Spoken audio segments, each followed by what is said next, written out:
Assalamualaikum warahmatullahi wabarakatuh.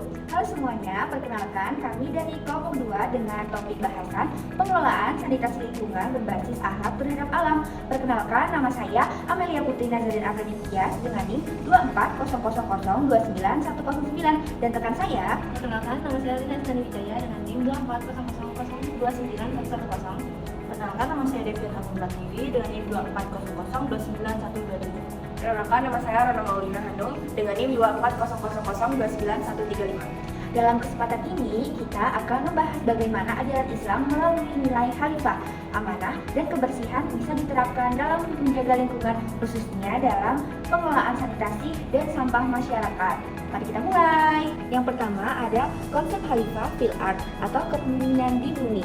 Quran Surat Al-Baqarah ayat 30, sesungguhnya aku hendak menjadikan seorang khalifah di muka bumi. Dalam Islam, manusia diberi amanah sebagai khalifah, pemimpin atau pengelola untuk menjaga bumi.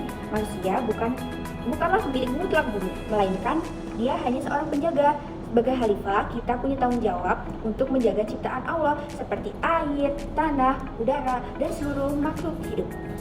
Kedua, tanggung jawab terhadap lingkungan dalam Islam dijelaskan dalam Quran Surah Al-Araf ayat 56, dan janganlah kamu membuat kerusakan di muka bumi setelah Allah memperbaikinya. Islam melarang keras perbuatan yang menyebabkan kerusakan lingkungan seperti pencemaran lingkungan, pemborosan air, penebangan liar, dan pembuangan limbah sembarangan. Rasulullah SAW bersabda, janganlah buang air di tempat air diam yang biasanya digunakan orang lain. Hadis riwayat Bukhari. Ini menunjukkan bahwa sanitasi dan kebersihan adalah bagian dari akhlak Islam terhadap lingkungan. Implementasi dalam program sanitasi masyarakat yang mempunyai program seperti pengelolaan sampah dan limbah rumah tangga berbasis nilai Islam yang bertujuan untuk mewujudkan lingkungan yang bersih dan sehat dengan menggunakan prinsip Islam. Yang kedua yaitu meningkatkan kesadaran bahwa pengelolaan sampah adalah bagian dari tanggung jawab sebagai khalifah. Contoh kegiatannya ya seperti edukasi warga soal fiqh, toharo, dan lingkungannya.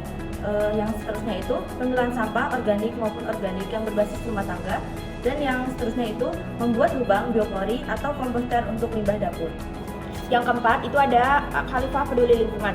Program ini tidak hanya menciptakan lingkungan yang sehat dan bersih, namun juga menciptakan karakter. Yang pertama itu ada amanah sebagai penjaga bumi, yang kedua ada toharo, kebersihan bagian dari iman, dan yang ketiga ihsan, berbuat baik bahkan pada alam.